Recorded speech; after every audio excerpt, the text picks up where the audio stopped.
पंजाब में कैंसर के मरीजों की संख्या लगातार बढ़ती जा रही है। आखिरकार इसके क्या कारण हैं? वैसे तो कई बहुत सी स्टडी हो चुकी है। पानी हमारा जो है वो गंदा हो चुका है, उसमें कई तरह की ऐसी धातुएं, रसायन मिल गए हैं जो कैंसर का कारण बन रहे हैं। महिलाओं में कौन से कैंसर हो रहे हैं? आजकल ब्रेस्ट कैंसर जो बड़ा कॉमन है, इसी को लेकर हम बात करेंगे। आज हमारी मेहमान हैं डॉक्टर विशाली जामरे। ये खास तौर पर पहुंची हैं अमृतसर में Rajiv Gandhi cancer institute and research centre Delhi से, और ये यहाँ पर शुरू करने जा रही हैं ओपीडी नैयर हॉस्पिटल में।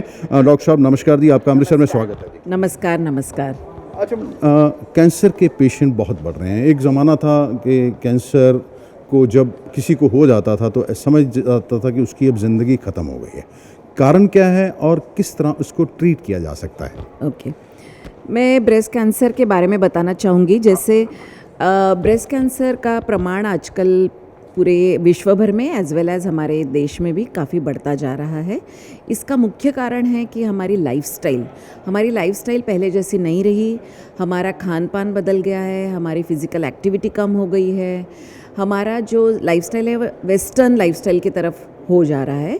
ऐसे कई कारणों की वजह से हमारी फर्टिलिटी पैटर्न भी चेंज हो गया है। आजकल कम बच्चे होते हैं, बच्चों को दूध पिलाने का समय नहीं होता महिलाओं के पास, हार्मोन रिप्लेसमेंट थेरेपी का ज़्यादा इस्तेमाल किया जाता है। ये ऐसे अनेक कारणों की वजह से ब्रेस्ट कैंसर का प्रमाण ज़्यादा दिखाई पड़ रहा है।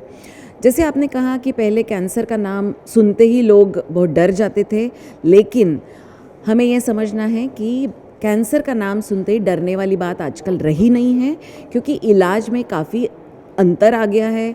हमारे पास surgery, chemotherapy, radiation, hormone therapy, ऐसे अनेक कैंसर के ट्रीटमेंट के उपाय हैं, जिसकी वजह से अगर शुरुआत की स्टेज में अगर कैंसर डायग्नोज होता है तो हम उसको अच्छी तरह से ट्रीट कर सकते हैं। ये तो शुरुआती दौर में आपने कहा, लेकिन हमारे यहाँ तो कल्चर है, लोग अपनी सेहत के लेकर जागरूक नहीं हैं। हम पहले तो पता नहीं चलता। कई सारे केसेस ऐसे देखते हैं, वो आमतौर पे जब डॉक्टर के पहुँचते हैं तो 3rd और 4th स्टेज होती है। कैसे सरल भाषा में हम लोगों को, पहले तो देखिए ना जी, prevention is better than cure. तो किस तरह हम महिलाओं को ये जागरूक कर सकते हैं कि किसी भी बीमारी से बचना कैसे है? राइट। सो ब्रेस्ट कैंसर के बारे में अगर मैं मुख्य से बात करना चाहूँगी तो हमें ब्रेस्ट कैंसर के बारे में अवेयरनेस बढ़ाना बहुत ज़रूरी है। इसके लिए हम टॉक्स करते हैं, लेक्चर्स देते हैं, स्कूलों में जाते हैं, कॉलेजेस में जाते हैं, जहाँ पे ऑफिसेस में महिलाएं ज़्यादा होती है वहाँ पे भी हम अवेयरनेस रिलेटेड टॉक्स करते हैं। इसके अलावा मीडिया में, न्यूज़पेपर्स में भी कई प्रकार से ब्रेस्ट कैंसर के बारे में जानकारी उपलब्ध होती है। सबसे इम्पॉर्टेंट चीज़ एक महिलाओं के लिए है ये कि ब्रेस्ट कैंसर के जो शुरुआत के सिम्टम्स हैं उनको जाने, और कोई भी अगर बदलाव ब्रेस्ट में दिखाई पड़ता है तो उसको नज़रअंदाज नहीं करना है, उसको इग्नोर नहीं करना है। तुरंत डॉक्टर के पास, स्पेशली ब्रेस्ट सर्जन के पास जाके उसको इन्वेस्टिगेट करा के बेहिचक जाना बहुत ज़रूरी है। सारे सिम्टम्स ब्रेस्ट कैंसर के होंगे ऐसा ज़रूरी नहीं है। ब्रेस्ट कैंसर के सिम्टम्स और नॉन कैंसर के सिम्टम्स कभी कभी ओवरलैप हो सकते हैं, लेकिन ये कैंसर हो सकता है तो मैं क्या करूँ, या कैंसर नहीं हो तो मैं ऐसे ही उसको इग्नोर करूँ, ये धारणा गलत है। कुछ भी अगर बदलाव नज़र आता है, स्पेशली अगर गांठ नज़र आती है, निपल से अगर खून जैसा डिस्चार्ज आता है, बगल में कोई गांठ होती है, या निपल अंदर रिट्रैक्ट हो रहा है, ऐसे सारे जो लक्षण अगर दिखाई पड़ते हैं तो तुरंत अस्पताल में जाके अपना इन्वेस्टिगेट, जांच करा के डायग्नोज करना बहुत ज़रूरी है। अच्छा डॉक्टर साहब, इससे बचने के क्या करने? देखिए कुछ चीज़ें ऐसी होती हैं, कुछ घरेलू उपाय ऐसे होते हैं, रोज़मर्रा की ज़िंदगी में अगर उन्हें ढाल लिया जाए तो बहुत सी बीमारियों से बचा जा सकता है। क्या ब्रेस्ट कैंसर में भी ऐसी कुछ चीज़ें हैं? सो ब्रेस्ट कैंसर के लिए कोई घरेलू कोई नुक्स ऐसे नहीं है, या कोई आप बोलोगे कोई उपाय ऐसे नहीं होते। ब्रेस्ट कैंसर अगर पूर्णतः अगर आप प्रिवेंट कर सकोगे ऐसी भी चीज़ नहीं होती, बट हमारे हाथ में ये होता है कि हमारी लाइफस्टाइल हम सुधारें। उसमें हमारा खान पान ऐसा होना चाहिए जिसमें चर्बी युक्त या शुगर युक्त, जो चीनी युक्त जो चीज़ें होती है उसकी सेवन कम करें। फिज़िकल एक्टिविटी हमारी अच्छे से होनी चाहिए। अगर कोई स्मोक करता है या शराब पीता है तो उसका सेवन काफ़ी कम लेना चाहिए। And at the most important कि हर महिला ने 20 साल की उम्र के बाद हर महीने में अपने स्तनों की, अपने ब्रेस्ट की जांच खुद करना चाहिए। वो कैसे सीखना है उसके लिए आपको कोई भी ब्रेस्ट कैंसर सर्जन के पास या कोई भी डॉक्टर के पास जाके समझना ज़रूरी है कि कौन सी चीज़ों को ध्यान से आपको देखना है, ये ज़्यादा ज़रूरी है। डॉक्टर साहब, अब ये सामने आया है भी कौन सी एज में, देखिए जैसे जैसे हमारी टेक्नोलॉजी एडवांस होती जा रही है, पहले तो अब किस एज में ये कैंसर के मरीज़ सामने आ रहे हैं, और अगर ब्रेस्ट कैंसर हो जाता है तो फिर उसके लिए क्या सर्जरी ही एकमात्र उपाय है? जो पहला सवाल था आपका कि ब्रेस्ट कैंसर के जो पेशेंट्स हैं, ज़्यादातर एज जो उनका होता है वो 40 से 70 या 80 साल में ज़्यादा पाया जाता है।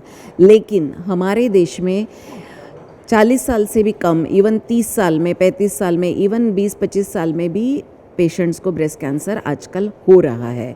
ये हमारे देश का एक अलार्मिंग ट्रेंड समझ लो। अगर किसी को ब्रेस्ट कैंसर डायग्नोज होता है तो उसकी स्टेज क्या है, उसके अनुसार ट्रीटमेंट चेंज हो सकता है। केवल सर्जरी अकेला ट्रीटमेंट नहीं है। सर्जरी के साथ साथ chemotherapy, hormonal therapy, radiotherapy, targeted therapy, ऐसे अनेक ट्रीटमेंट के मोडालिटीज़ होते हैं जिसके साथ हम पेशेंट का ट्रीटमेंट करते हैं। सारे ब्रेस्ट कैंसर के पेशेंट का ट्रीटमेंट एक जैसा नहीं होता। अगेन पेशेंट की उम्र क्या है, उसकी स्टेज क्या है, ब्रेस्ट कैंसर के भी कई टाइप्स होते हैं, तो इनका कौन सा टाइप का कैंसर हुआ है, इनकी जानकारी लेके ही पेशेंट का ट्रीटमेंट का डिसीजन लिया जाता है।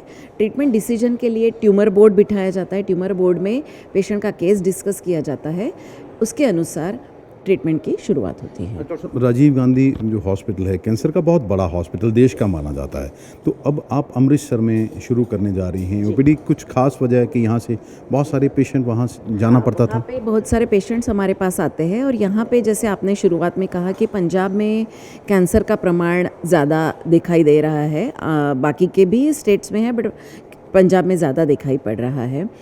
तो हमने सोचा कि क्यों ना हम यहाँ पे ओपीडी शुरू करें और यहाँ पे हमारी जो स्किल्स है उसका लाभ यहाँ के पेशेंट्स को भी दिया जाए, सो दैट अगर पेशेंट को दिल्ली ट्रैवल करने में प्रॉब्लम होती है तो उनका डायग्नोसिस हम यहाँ पे भी करने का एक तरीका कर सकते हैं। लास्ट वाला डॉक्टर साहब, क्या ये पेशेंट का अगर मान लीजिए सर्जरी होता है तो कितनी देर लगती है उसको क्योर होने में? जनरली और सामान्य लाइफ जी सकता है आदमी? जी जी बिल्कुल। ये पूरा ट्रीटमेंट करने का एक गोल बोलो या ऑब्जेक्टिव बोलो कि पेशेंट को पूरा आप आम जिंदगी जीने के लिए ठीक करो।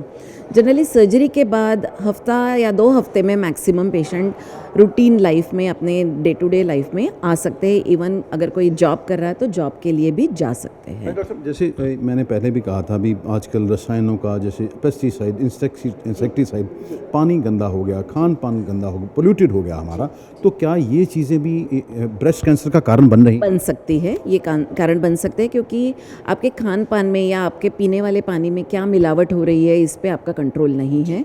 तो एक ये कारण एनवायरमेंटल पोल्यूशन जिसको हम कहते हैं, ये ज़रूर हो सकता है। तो धन्यवाद हमारे साथ बात करने के लिए। ये डॉक्टर विशाली हैं, खासतौर पर राजीव गांधी मेमोरियल हॉस्पिटल से यहाँ पर आई हैं। इन्होंने जो बात सबसे अहम करी है, देखिए बीमारी होनी है तो फिर डॉक्टर के पास तो जाना ही है और कोई चारा नहीं है, लेकिन अगर हम अपने खान पान में महिलाएं बदलाव ले आएँ। आजकल ये सुनते हैं कि हमारे पास समय नहीं है, हर कोई बंदा मोबाइल पर लगा रहता है, टीवी देखता है और बहुत सारी चीज़ों के लिए समय तो है, लेकिन अपने लिए समय नहीं है। इन्होंने जो बड़ी अच्छी बात ये कही है कि आप अपना ध्यान रखिए, अपने डॉक्टर खुद बनिए। पहली स्टेज में ही अगर आपको कहीं अपने शरीर में कुछ बदलाव नज़र आता है तो डॉक्टर के पास ज़रूर जाएं। हमारे साथ हैं डॉक्टर नरेंद्र अग्रवाल, ये भी ब्लड कैंसर के डॉक्टर हैं, ये भी खासतौर पर यहाँ पर पहुँचे अमृतसर में। डॉक्टर साहब, ये ब्लड कैंसर सुना तो बहुत है, लेकिन क्या रीज़न, सवाल वही हैं पुराने ही कि क्या कारण है ये ब्लड कैंसर का? कारण बहुत हैं और कारण हमारी रोज़मर्रा की ज़िंदगी से जुड़े भी हुए हैं। विशेष रूप से जो स्मोकिंग है, सिगरेट, तंबाकू, शराब का सेवन है, कुछ प्रदूषण हैं जो वातावरण में प्रदूषित केमिकल्स रहते हैं, पेस्टिसाइड्स हैं, इंसेक्टिसाइड्स हैं जो कि कई देशों में बैन हो चुके हैं लेकिन हमारे यहाँ अभी भी काम आते हैं, जैसे ग्लाइफोसेट नाम का एक पेस्टिसाइड है। तो ये कई सारे कारण हैं जिनसे ब्लड कैंसर के मरीजों की संख्या ज़्यादा मिलती है। जिन इलाकों में इस तरह के पेस्टिसाइड्स या प्रदूषण या स्मोकिंग शराब की लत ज़्यादा है, उन इलाकों में कैंसर की संभावना भी ज़्यादा हो जाती है। नहीं डॉक्टर, ब्लड कैंसर पहले तो फिल्मों में सुनते थे जी, ब्लड कैंसर हो गया, आजकल तो ये बड़ी टेक्नोलॉजी एडवांस आ गई है, तो किस तरह पता चलेगा बंदे को ये ब्लड कैंसर हो गया? अगर ब्लड कैंसर हो जाता है तो फिर उसके लिए ट्रीटमेंट क्या है? ये तो आपने बता दिया, ये चीज़ें हो रही हैं, लोगों के पास अपने लिए समय नहीं है। देखो, ब्लड कैंसर भी एक बीमारी नहीं है। ब्लड कैंसर में सैकड़ों तरह के अलग अलग कैंसर हैं और उन सब के अपने अलग लक्षण, अलग उनका टेस्ट करना और अलग अलग तरीके के इलाज हैं। आज हम अगर देखें तो ज़्यादातर ब्लड कैंसर में बड़े कॉमन से लक्षण आते हैं, सामान्य लक्षण आते हैं, जैसे कि कमज़ोरी आना, खून की कमी होना, बुखार हो सकता है, कई बार कमर दर्द, हड्डियों में दर्द, इस तरह की शिकायत होती हैं। कभी कभी शरीर में जगह जगह गांठें बन जाती हैं, जैसे गर्दन में गांठें बन गई, इनको लिम्फ नोड्स कहते हैं। तो इस तरह के सामान्य लक्षण होते हैं। और कभी कभी ज़्यादा एडवांस कैंसर होता है तो ब्लीडिंग या खून रक्तस्राव जैसे लक्षण आने लगते हैं। शरीर पर चकत्ते होना, दांतों से खून निकलना, मसूड़ों में सूजन आना, आँखों के अंदर ब्लीडिंग होने से देखने में कमी आना, तो इंटरनल ब्लीडिंग्स भी हो सकती हैं। तो इस तरह से एक स्पेक्ट्रम है, सामान्य लक्षणों से लेके गंभीर लक्षणों तक, और उस स्पेक्ट्रम के आधार पर हम शक करते हैं कि ब्लड कैंसर है या नहीं। पहले तो अगर है तो कौन सा ब्लड कैंसर हो सकता है, उसके हिसाब से जांचें की जाती हैं। और जहाँ तक इलाज की बात है तो जिस तरह से मैंने बताया कि हर कैंसर का अपना एक अलग इलाज है, तो इलाज में बहुत सारी टेक्निक्स हैं, दवाइयाँ हैं, दवाइयों के अलावा कई सारी टेक्निक्स हैं। तो आजकल कीमोथेरेपीज़ हैं जो कि बहुत पहले से अवेलेबल है, बट कीमोथेरेपीज़ में भी नई नई दवाएँ हैं, नए कीमोथेरेपीज़ हैं जो कि कैंसर को ज़्यादा इफेक्टिवली किल करती हैं, ख़त्म करती हैं। फिर टारगेटेड थेरेपीज़ हैं जो कि कैंसर के पर्टिकुलर जीन को या मॉलिक्यूल को टारगेट करते हैं और टारगेटेड किलिंग करते हैं, यानी पर्टिकुलर कैंसर पे जाके अटैक करती हैं दवाएं। जैसे आपने ये दवाओं के बारे में बताया, आपने कहा पोल्यूटेड चीज़ें हो गई हैं, इंसेक्टिसाइड हो गए हैं, लेकिन इन चीज़ों से बचा नहीं जा सकता है, क्योंकि जो हवा में चीज़ है, जहाँ अगर छिड़काव हो रहा है तो उससे हम बच नहीं सकते हैं। लेकिन कुछ ऐसे उपाय, क्या चीज़ें हैं ऐसी हैं जिससे इस बीमारी से बचा जा सकता है? 100% तो कोई उपाय नहीं है, बट हाँ, हम एक हेल्दी लाइफस्टाइल अगर अपनाएं तो बीमारियां कम हो सकती हैं। विशेष रूप से मैंने जो बताया कि स्मोकिंग, तंबाकू, शराब का सेवन ना हो। स्ट्रेस एक बड़ा फैक्टर हो सकता है, हालांकि ये विज्ञान में अभी तक प्रूवन नहीं है, बट स्ट्रेस एक ऐसा फैक्टर है जिसकी वजह से बॉडी में कई सारे हार्मोन्स, स्पेशली जो स्टेरॉयड हार्मोन्स निकलते हैं और शरीर की इम्यूनिटी को कम करते हैं, जो कि एक कारण होता है। कैंसर के पनपने का भी कारण होता है, इन्फेक्शंस का भी कारण होता है। तो स्ट्रेस का कम करना भी बड़ा इंपॉर्टेंट है। तो लाइफस्टाइल चेंजेस इंपॉर्टेंट हैं। डॉक्टर, कुछ ऐसा है किस उम्र में कैंसर आजकल हो सकता है? बच्चों में भी कैंसर ये चीज़ हो रही है क्या? कैंसर की बीमारी किसी भी उम्र में हो सकती है। बच्चों में भी ब्लड कैंसर कॉमन है, ल्यूकीमिया नाम की एक कैंसर हैं जो बच्चों में बड़े कॉमन होते हैं, और बड़ी उम्र में भी कॉमन है। लेकिन ये देखा गया है कि उम्र के साथ साथ इनकी जो इंसिडेंसेस हैं वो बढ़ते भी हैं। कुछ बीमारियां जैसे ल्यूकीमिया है वो बच्चों में कॉमन है, फिर बड़ी उम्र में कॉमन है, बीच की उम्र में वो उसके इंसिडेंसेस कम हो जाते हैं। तो हर कैंसर के अपने अपने एक पैटर्न है ना। कुछ कैंसर बड़ी उम्र में ही ज़्यादा होते हैं, जैसे एक मल्टीपल माइलोमा नाम का ब्लड कैंसर है जो कि बड़ी उम्र में 50-60 साल की उम्र के बाद ज़्यादा कॉमन देखा गया है। इंडिया में उसकी एक एवरेज एज है 50 वर्ष है, बाहर 60 वर्ष से भी ऊपर है उसकी एज। तो इस तरह से हर कैंसर का पैटर्न है। डॉक्टर, कुछ ऐसा है कि महिलाओं की तुलना में पुरुषों को होते हैं या पुरुषों की तुलना में महिलाओं को ज़्यादा कैंसर होता है? ज़्यादातर ब्लड कैंसर ऐसे हैं जो कि अक्सर समान रूप से देखे जाते हैं महिलाओं और पुरुषों में। कुछ कैंसर्स में थोड़ा डिफरेंस है। माइलोमा जो ब्लड कैंसर है जो कि पुरुषों में महिलाओं की तुलना में थोड़ा ज़्यादा देखा जाता है, बट ज़्यादातर ब्लड कैंसर में ये सेक्स रेशियो लगभग एक जैसा है। कुछ दर्शकों को डॉक्टर साहब कुछ संदेश देना चाहें?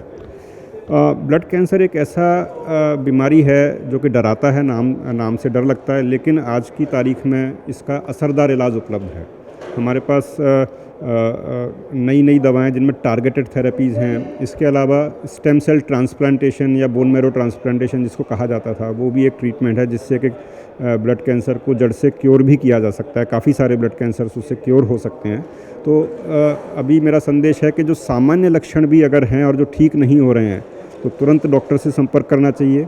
समय समय पे अपने ब्लड की जांच करानी चाहिए। कई बार ब्लड कैंसर का रूटीन जांच से भी पता लग जाता है, अर्ली स्टेजेस में पता लग जाता है। और रक्त कैंसर या ब्लड कैंसर होने पर डरना नहीं है। आजकल बहुत सारे इलाज हैं, ट्रीटमेंट हैं, असरदार इलाज हैं और क्योर रेट्स अच्छे हैं। तो ज़्यादातर हमें कोशिश करनी चाहिए कि समय से जाँच करा के समय से इलाज लें और उससे डरें नहीं। धन्यवाद। ये थे दोनों डॉक्टर। आज दो कैंसर के डॉक्टर से हमने बात की है और आपने सुना होगा, एक डॉक्टर हैं वैशाली जामरे और ये हैं डॉक्टर नरेंद्र अग्रवाल। दोनों ने ये कहा है कि अपने लाइफस्टाइल को ठीक रखिए तो कैंसर की बीमारी से बचा जा सकता है। आजकल लोग कहते हैं कि हमारे पास समय नहीं, लेकिन पहले बुज़ुर्ग भी कहते हैं कि सारी उम्र हम पैसे के पीछे भागते हैं, पैसा कमाते हैं, फिर उसी पैसे से अपनी सेहत खरीदने के लिए डॉक्टरों के पास जाते हैं। ठीक है, डॉक्टर तो हैं, दवाइयाँ भी हैं, लेकिन सबसे ज़रूरी है आपको अपनी सेहत का ख्याल कैसे रखना है। अमृतसर से D4 न्यूज़ के लिए दीपक भंडारी की खास रिपोर्ट।